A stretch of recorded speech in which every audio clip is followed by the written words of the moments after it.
Sahabat RHK yang dikasihi dan diberkati Tuhan, renungan harian keluarga kita hari ini, Kamis 17 September tahun 2020, terambil dalam kitab 1 Samuel 8 ayat 14 sampai 19. Selanjutnya dari ladangmu, kebun anggurmu dan kebun saitunmu akan diambilnya yang paling baik dan akan diberikannya kepada pegawai-pegawainya.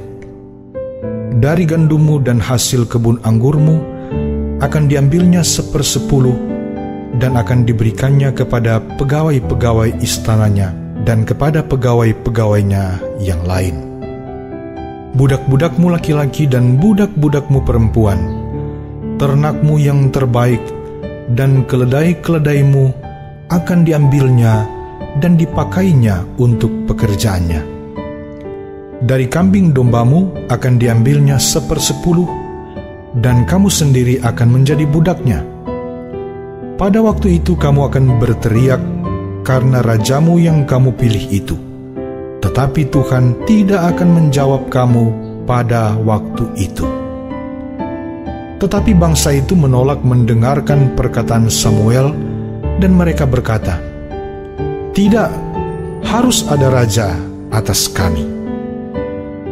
Sahabat RHK yang dikasihi dan diberkati Tuhan, renungan harian keluarga kita hari ini diberi tema menanggung resiko.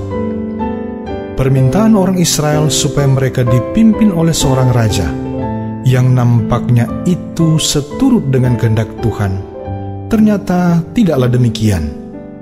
Sebab permintaan itu sebenarnya adalah bentuk penolakan terhadap Tuhan Allah sebagai Raja. Mereka beranggapan bahwa kemenangan atau kekalahan terhadap musuh mereka ditentukan oleh seorang raja. Padahal mereka menang kalau setia pada Tuhan, dan kalah bila mereka berbuat dosa dan memberontak terhadap Tuhan Allah. Bacaan firman Tuhan hari ini adalah rincian dari hal-hal yang menjadi hak raja yang akan memerintah atas mereka. Misalnya, anak laki-laki dan perempuan akan bekerja untuk raja.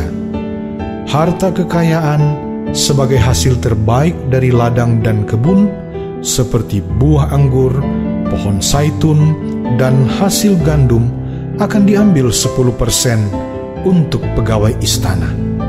Juga budak laki-laki dan perempuan, ternak kambing dan domba akan diambil 1/10 dan digunakan untuk kepentingan raja. Dan yang paling kejam akan mereka alami dan rasakan adalah bahwa mereka sendiri akan dijadikan budak. Inilah peringatan Samuel yang akan menjadi resiko bagi mereka bila seorang raja, dalam hal ini manusia, menggantikan Tuhan sebagai raja mereka. Sebagai orang-orang percaya, kita selalu diperhadapkan dengan resiko dalam menentukan sesuatu, termasuk pemimpin kita.